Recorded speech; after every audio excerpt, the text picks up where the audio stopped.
सैयदना फारूक आज़म रज़ी अल्लाह तआला अन्हु ने जब कलमा पढ़ा तो वैसे तो ला इलाहा इल्लल्लाह मुहम्मदुर रसूलुल्लाह सल्लल्लाहु अलैहि वसल्लम यानी शहादतैन से, कलमा पढ़ने से यानी शहादतैन से बंदा मुसलमान हो जाता है। लेकिन यहां रसूल अकरम सल्लल्लाहु अलैहि वसल्लम ने साथ और एहतमाम भी किया। मुस्तदरक लिल हाकिम की हदीस में है कि हज़रत अब्दुल्लाह बिन उमर रज़ी अल्लाह तआला अन्हु कहते हैं अन्ना रसूल अल्लाह सल्लल्लाहु अलैहि वसल्लम दाराबा सदरा उमर इब्न अल-खत्ताब बेयदिही कि जब हजरत उमर रज़ी अल्लाह तआला अन्हु ने कलमा पढ़ा तो रसूल अकरम सल्लल्लाहु अलैहि वसल्लम ने हजरत उमर रज़ी अल्लाह तआला अन्हु के सीने पर 3 बार अपने हाथ से ज़रब लगाई और साथ दुआ भी मांगी। यानी कलमे के बाद ये तरक्की है सरकार का ज़रब लगाना। ये ज़रब रसूल अकरम सल्लल्लाहु अलैहि वसल्लम ने कई सहाबा को लगाई। जब हजरत अली रज़ी अल्लाह तआला अन्हु को यमन का काजी बना के भेजा जा रहा था तो उन्होंने कहा या रसूल अल्लाह सल्लल्लाहु अलैहि वसल्लम वहां मुझे फैसले करने के लिए भेज रहे हो और मैं तो जानते ही नहीं हूं कि फैसला कैसे किया जाता। तो कहते हैं कि रसूल पाक सल्लल्लाहु अलैहि वसल्लम ने मेरे सीने पे ज़रब लगाई और साथ मेरे लिए दुआ की तो रब ने मुझे इतना बड़ा जस्टिस बना दिया कि उसके बाद कभी मुझे किसी फैसले के बारे में शक हुआ ही नहीं। ऐसी बेशुमार मिसालें हैं। तो यहां हजरत उमर रज़ी अल्लाह तआला अन्हु के सीने पर भी रसूल पाक सल्लल्लाहु अलैहि वसल्लम ने इस्लाम लाने पर ही 3 बार ज़रब लगाई और साथ दुआ मांगी अल्लाहुम्मा अखरिज माफी सदरिही मिन गिल्लिन, इनके सीने में जो भी किसी किस्म की खोट हो ऐ अल्लाह उसको निकाल दे। हालांकि इस्लाम के बारे में है कि अल इस्लाम यहदीमु मा काना क़ब्लहू कि ये ऐसी बारिश है कि पहले सारे दाग धो देती है। लेकिन सरकार दो आलम सल्लल्लाहु अलैहि वसल्लम ने जिन हस्तियों ने आगे जाके खुसूसी बोझ उठाने हैं इस्लाम की खिदमत में उनके लिए एहतमाम भी खुसूसी किया और फरमाया कि अल्लाहुम्मा अखरिज माफी सदरिही मिन गिल्लिन व अब्दिलहु ईमाना, ऐ अल्लाह जो कुछ इनके सीने में गिल हो खोट हो वो निकाल दे और फिर उसको ईमान में बदल दे। तो इस तरह हजरत फारूक आज़म रज़ी अल्लाह तआला अन्हु के लिहाज से नबी अकरम सल्लल्लाहु अलैहि वसल्लम ने खुसूसी तौर पर एहतमाम किया। और जब आप इस्लाम लाए इस्तबशरा अहलुस समाए बे ईमान उमर, आपके कलमा पढ़ने पर आसमान वालों ने जश्न मनाया कि अब वो शेर इस्लाम में आ गया है कि जिसकी वजह से इस्लाम को तक़वियत पहुंचेगी। और फिर कुरैश को इस पर बहुत बड़ा धचका लगा और फिर हजरत उमर रज़ी अल्लाह तआला अन्हु का हर दिन जो है वो अल्लाह के फजल से उसके जरिए इस्लाम को तरक्की होती रही। लेकिन इब्तिदाई तौर पर बड़े संगीन हालात का आपको मुकाबला करना पड़ा क्योंकि कुरैश को अपनी तरफ से आपसे कई उम्मीदें वाबस्ता थी और आप किस वक्त रसूल अकरम नूर मुजस्सम शफी मुअज्जम सल्लल्लाहु अलैहि वसल्लम का आपने कलमा पढ़ लिया तो अब इसके ऐलान की खातिर आपने एक तरीका ढूंढा। ये हदीस शरीफ मुस्नद बज़्ज़ार और तबरानी मोजम कबीर में है। इस्नाद हसन के साथ हज़रत अब्दुल्ला बिन उमर रज़ी अल्लाह तआला अन्हु कहते हैं लम्मा अस्लमा उमर इब्न अल-खत्ताब, जब हजरत उमर बिन खत्ताब रज़ी अल्लाह अन्हु इस्लाम लाए और ये बात अभी पोशीदा थी, कुरैश मक्का को पता नहीं था कि उमर इस्लाम ला चुके हैं, तो आपने इसके ऐलान के लिए तरीका क्या इख्तियार किया? जो उस पूरे माहौल में सबसे ज्यादा चुगलखोर बंदा था उसकी आपने तलाश की। आपने फरमाया मन अनम मुन्नास, नमीमा है चुगली करना, कि अनम कौन है यानी चुगली लगाने में जो सबसे पहले नंबर पर हो। तो बताया गया कि फलां बंदा सबसे ज्यादा चुगलखोर है। तो मतलब यह था कि जब उस तक बात पहुंचेगी तो वो हर तरफ फैला आएगा पूरे शहर में कि आज ये वाकया हो गया है। तो जब उसको बुलाया हजरत उमर रज़ी अल्लाह तआला अन्हु ने तो उसको फरमाया इन्नी कद असलमतु, मैंने इस्लाम कबूल कर लिया है, लेकिन तुझे मैं कह रहा हूं फला तुखबिरन्ना अहादन, बताना किसी को नहीं। जिस तरह एक लतीफा है ना कि जो बात हर तरफ फैलानी हो वो किसी औरत तक पहुंचा के कह दो, आगे बताना किसी को नहीं। तो वो चुगलखोर था, तभी तौर पर तो हजरत उमर ने उसको बड़ा पाबंद किया कि मैं इस्लाम ले आया हूं, लेकिन तूने बताना किसी को नहीं। अब उसने तय कर लिया मैंने हर एक को बताना है, क्योंकि इन्होंने मुझे मना किया है तो ये बात कोई बड़ी अहम है। लिहाजा वो कहते हैं कि इतना सरगर्म हुआ इस खबर को फैलाने में, फखाराजा यजुर्रो इजाराहू, अपनी धोती खींचते हुए फौरन बाहर निकला। यानी तहबंद उसकी ढीली थी, उसने वो भी टाइट नहीं की और फौरन निकला। वतारा फहू अला आते की, उसको अपने कंधे पे रख लिया, यानी एक तरफ जो ढीली थी। हजरत उमर रदी अल्लाह ताला अन्हु ने समझ लिया कि अब तीर निशाने पे लग गया है, ये अब सीधा जाएगा कुरैश के पास। वत्तबाहु उमर, यानी हजरत उमर ने ये इसलिए तो नहीं कहा था कि डर के लिए कि किसी को ना बताना, इसलिए कहा था कि ये एडवर्टाइजमेंट अच्छी करेगा। तो आप भी पीछे पीछे चलते गए। जिस वक्त आप पीछे गए तो हजरत अब्दुल्ला बिन उमर रावी हैं, कहते हैं वत्तबा, तो अभी मैं फिर अब्बा जी के पीछे चलता गया। अब क्या होता है कि आगे आगे वो प्रोपेगेंडा करने वाला है, पीछे हजरत उमर हैं और पीछे अब्दुल्ला बिन उमर हैं। कहते हैं हत्ता इज़ा काम अला बाबिल मस्जिद, वो मस्जिद हराम के दरवाजे पर जाके खड़ा हुआ और वहां इर्द गिर्द सारे कुरैश के कुफारे मक्का के डेरे थे।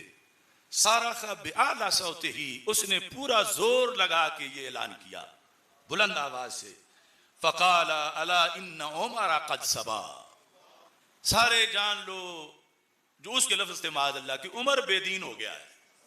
क्योंकि जो बंदा भी सरकार दो आलम सल्लल्लाहु अलैहि वसल्लम का कलमा पढ़ता था तो कुरैश अपने तौर पर इतने कट्टर मजहबी बने हुए थे कि सरकार के गुलाम को वो कहते थे ये साबी हो गया है, यानी इसने दीन बदल लिया है। अच्छा दीन तो पहला था और ये अब दीन बदल के साबी बन गया है। तो वो उसने वो जो चुगलखोर था, यानी यही उसने ऐलान किया कि जबकि हजरत उमर ने तो कहा था बताना किसी को नहीं, तो वो मेन मकाम जो था मक्का मुकरमा का, जहां हर तरह के लोग मौजूद थे, तो वहां उसने जाकर ऐलान किया कि सारे सुन लो, उमर माज़अल्लाह वो साबी हो गए हैं, यानी दूसरे मानों में सहाबी हो गए हैं और वो उन्होंने इस्लाम कबूल कर लिया है। अच्छा जी, जब उसने जोर से कहा साबी हो गए हैं तो हजरत उमर पीछे खड़े थे। तो हजरत उमर ने कहा कज़ब्ता, तू झूठ बोल रहा है, वलाकिनी कद असलम, तो मैं साबी नहीं बना, मैं सहाबी बन गया हूं। अब बस ये ऐलान होना था कि जितने वो इर्द गिर्द डेरों पे बैठे हुए थे और उनके चेले, वो सब हमला आवर हो गए हजरत उमर रदी अल्लाह ताला अन्हु पर।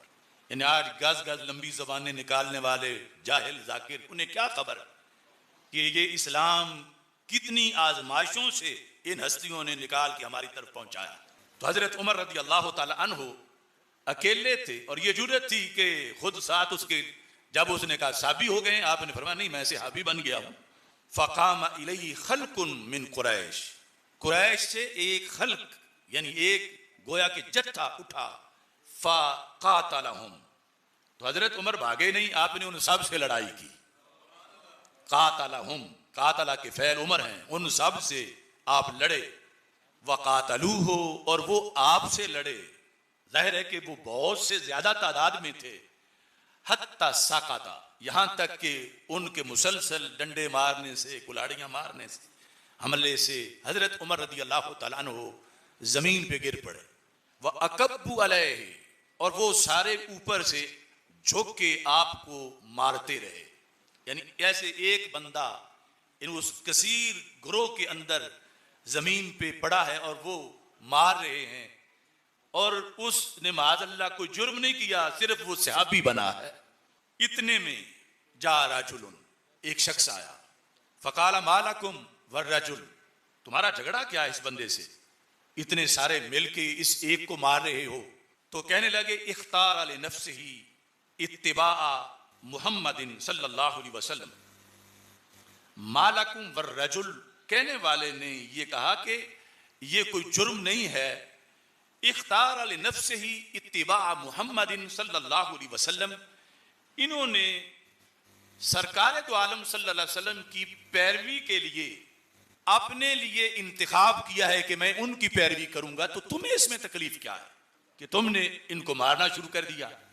इख्तारा लिनफ्सिही इत्तिबा मुहम्मद सल्लल्लाहु अलैहि वसल्लम, यानी इस बंदे को तुम्हारे जाहिली तौर तरीके अच्छे नहीं लगे, इसने सुन्नते मोहम्मद को पसंद किया है, इससे तुम्हारा शिर्क अच्छा नहीं लगा, इसने दीने मोहम्मद सल्लल्लाहु अलैहि वसल्लम को पसंद किया है, तो फिर तुम, इसकी मर्जी है, इसने पसंद कर लिया है, तुम इस शख्स पे जुल्म क्यों करते हो।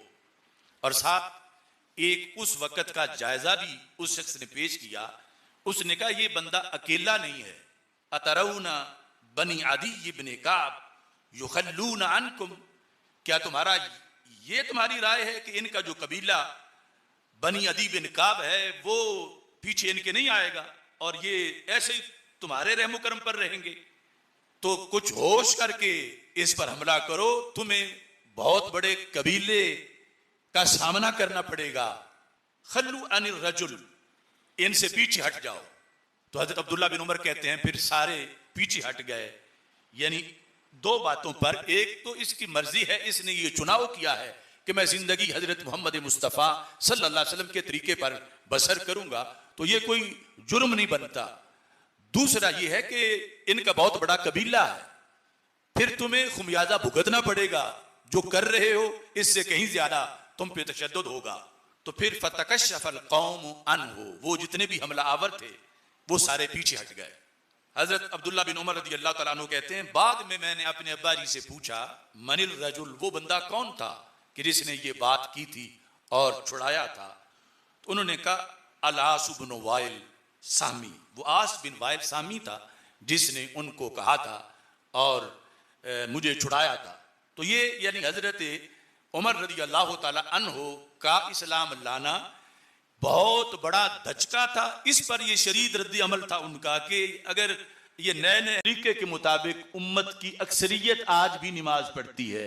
उनकी एक किताब है जिसको फिक़ अकबर कहा जाता है, यानी फिक़ असगर है ये नमाज रोजे के मसले और फिक़ अकबर है अकीदे के मसले, अकायद। तो उन्होंने उसमें ये फरमाया ला नुकफ्फिरु अहदम मिन अहलिल क़िबला, कि जो बंदा हमारे किबले की तरफ मुंह करके नमाज पढ़े हम उसकी तकफीर नहीं करेंगे। तकफीर नहीं करेंगे मतलब है हम उसे काफिर नहीं कहेंगे। जिस तरह वो हदीस शरीफ थी, अब ये इमाम साहब का कौल है, फिर हमारे खिलाफ भी पेश करते हैं लोग कि तुम हनफी भी हो और तुम्हारे इमाम तो कह रहे हैं कि बस इतना है कि वो किबले की तरफ मुंह करके नमाज पढ़ता हो, बाकी जो कुछ भी कर ले, तो हम उसको काफिर नहीं कहेंगे। जब वो नहीं कह रहे तुम क्यों किसी को काफिर कहते हो, जबकि यानी कहना उधर हुक्म कुरानी के मुताबिक लाजिम है। और बल्कि इसके साथ हदीस शरीफ भी है और ये स्कूलों कॉलेजों और आम तबके के लिहाज से भी जरूरी है कि वो हदीस बुखारी में है। इमाम साहब तो चलो बाद में एक ताबी हैं और खुद फरमाने रसूल अलैहि सलाम है सही बुखारी शरीफ में। मेरे आका सल्लल्लाहु अलैहि वसल्लम ने इरशाद फरमाया, हदीस नंबर 391 है, मन सल्ला सलातना, जिसने हमारे वाली नमाज पढ़ी, वस्तकबला किबलतना, जिसने हमारे किबले की तरफ मुंह किया, व अकला ज़बीहतना, जिसने हमारा ज़बीहा खा लिया, ज़बा किया हुआ, फज़ालिकल मुस्लिम, बस ये मुसलमान है। अल्लाज़ी लहू ज़िम्मतुल्लाहि व ज़िम्मतु रसूलिही, इसके लिए अल्लाह का भी जिम्मा है, यानी अल्लाह ने इसको पनाह दी है और अल्लाह के रसूल अलैहिस्सलाम का भी जिम्मा है। बिल्कुल सही है, बुखारी में है, सच्ची है, लेकिन इसको कुरान के सामने रखना पड़ेगा। और उसके बाद अब दूसरा लिबरल टोला या वो जो हमें मुतशद्दिद कहते हैं कि इन्होंने कुफर की मशीनरी लगाई हुई है कि फलां भी काफिर, फलां भी काफिर, फलां भी काफिर, जबकि हम शरीयत के हाथों मजबूर हैं कि जब हमें पता चल जाए और ना बोले तो कल क़यामत के दिन हमें पकड़ा जाएगा।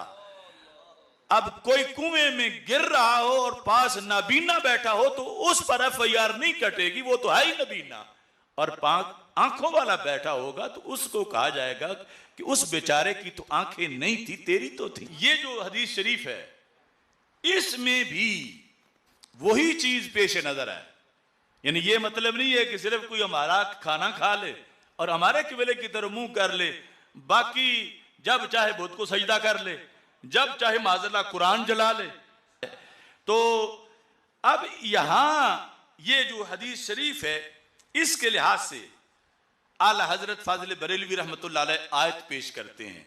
फरमा इन ताबू, अगर वो तौबा करें, यानी जो पहले काफिर हैं तौबा करके क्या मुसलमान हो जाएं, फिर वह अकामुस्सला, नमाज कायम करें, वह आतउज़ ज़का, और ज़कात अदा करें, फिर अल्लाह ताला फरमाता फ़इख़वानुकुम फ़िद्दीन, फिर तुम्हारे भाई हैं।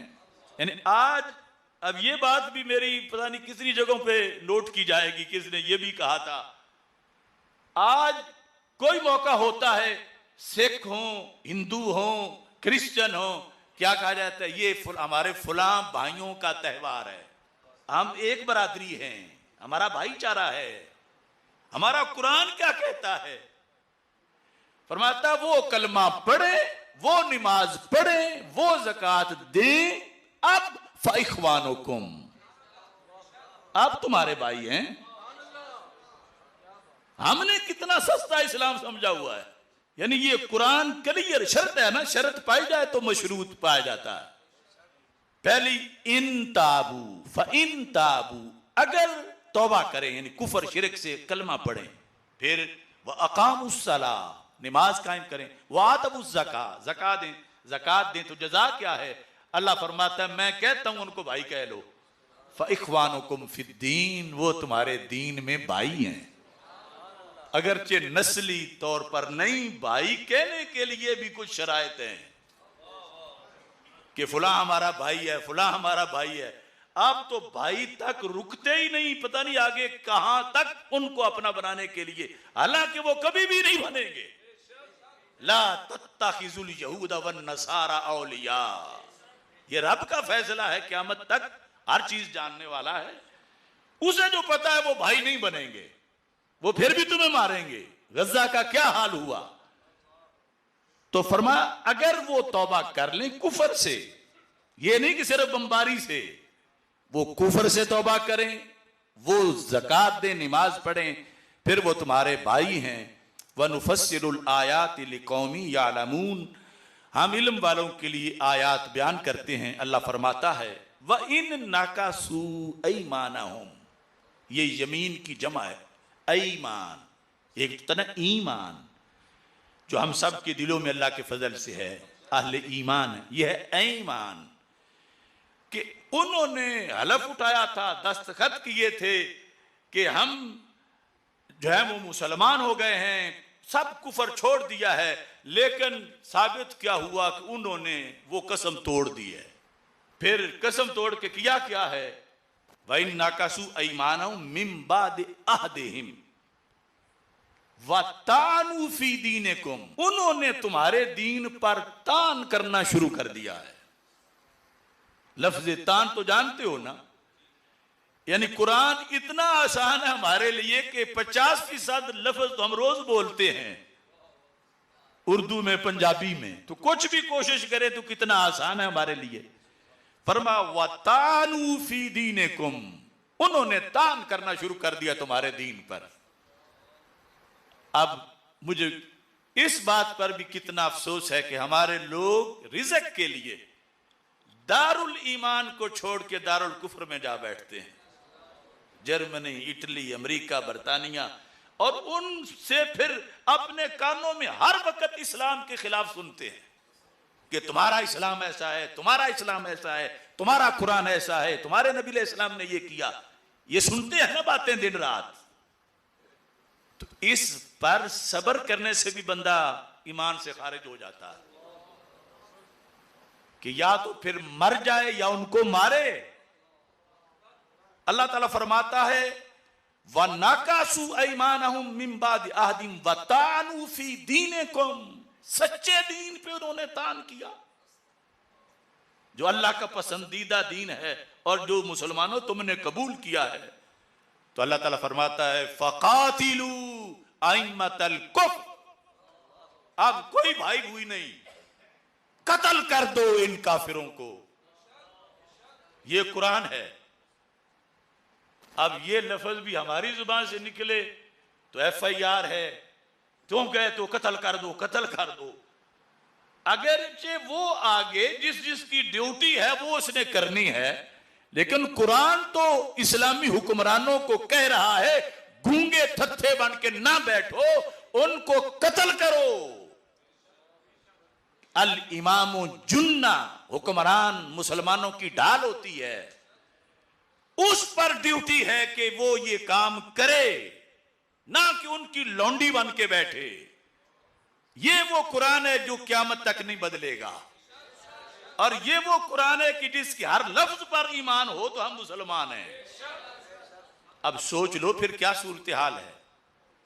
कब से वादे टूटे, कब से अहद खत्म हुए, और कितना तान किया जा रहा है। इतनी इतनी मोटी जिल्दों की किताबें इस्लाम के खिलाफ तानों से भरी हुई हैं। तो अल्लाह ताला फरमाता है जो रहमान भी है, जो रहीम भी है, जो मोमिन भी है, अल मुमिनुल मुहैमिनुल अजीजुल जब्बारुल मुतकब्बिर, मोमिन है अमन देने वाला। और कह क्या रहा है, फकातिलू, लड़ाई करो, जिहाद करो इन लोगों से जिन्होंने दीन पर तान किया, क्योंकि ये लड़ाई जिहाद ये फसाद नहीं, इसी से अमन आएगा। फकातिलू अइम्मतल कुफ्र इन्नहुम ला ईमान लहुम, इनकी कसमें कोई नहीं, उनका कोई एतबार नहीं। अब ये है ओरिजिनल दीन जो कुरान मजीद बुरहान रशीद में, जिसमें रब इस पर गुस्से में है तुमने उनको भाई क्यों कहा। अब भाईचारा खत्म, जब उन्होंने तुम्हारे दीन पर तान कर दिया तो हलफ खत्म हो गया। तो अब पता चला सिर्फ किबले की तरफ मुंह करके नमाज पढ़ने से ये नहीं कि जिसने मन सल्ला सलाताना वस्तकबला किबलाताना वाकला ज़बीहाताना, ये तब है कि जब साथ तान ना करे इस्लाम पर, तान ना करे सुन्नत पर, तान ना करे शरीयत पर, तान ना करे अल्लाह के नबी अलैहिस्सलाम पर, तान ना करे उनकी आल और असहाब पर, तो फिर वो मोमिन है। अब ये मुफ्ती का फतवा नहीं, ये रब की वाही है, अल्लाह का कुरान है। अब देखो कि हदीस को समझने के लिए कितनी आयात सामने रखनी पड़ेंगी और फिर जाके हकीकी मतलब तक पहुंचेंगे। तो फरमाया वतानू फी दीनिकुम, उन्होंने तुम्हारे दीन में तान किया। फकातिलू अइम्मतल कुफ्र, यहां लफ्ज अइम्मा आया जो इमाम की जगह जमा है। तो फिर माना क्या है यहां पर, कुफर के जो लीडर हैं, कुफर के जो पेशवा हैं। ये नहीं कि वहां भी इस इमाम का भी वही माना करें जो हम अपने इमामों का लफ्ज उनके लिए बोलते हैं। ये इमाम माना पेशवा या लीडर है, और है लीडर काफिरों का, कि उनके खिलाफ फिर तुम जिहाद करो ईमान बचाने के लिए। तो अब हदीस फाहमी के लिहाज से भी इमाम अहमद रजा बरेलवी का किरदार देखो, और यह भी देखो कि सिर्फ उर्दू तर्जुमा पढ़ लेने से बंदा 2 और 2 4 बन के मुजतहिद बैठ जाए मिर्जा जेलमी जैसा, ऐसी ही फिर हिदायत आएगी। यानी एक आयत, एक हदीस, उसको समझने के लिए कम अज कम 16 उलूम की जरूरत है। 16 उलूम में महारत हासिल करना, और वो शॉर्ट कोर्स पढ़ने से पता नहीं चलता, 10 12 13 साल लगाने पड़ते हैं। और आज सबसे बड़ा फितना ही ये है कि उर्दू में चंद चीजें पढ़ के जहां बचाने का वो भी गुमान रखते हैं जो घर के नक्शे में पहले दुकान रखते हैं, वो भी मुजतहिद बन के बैठे हुए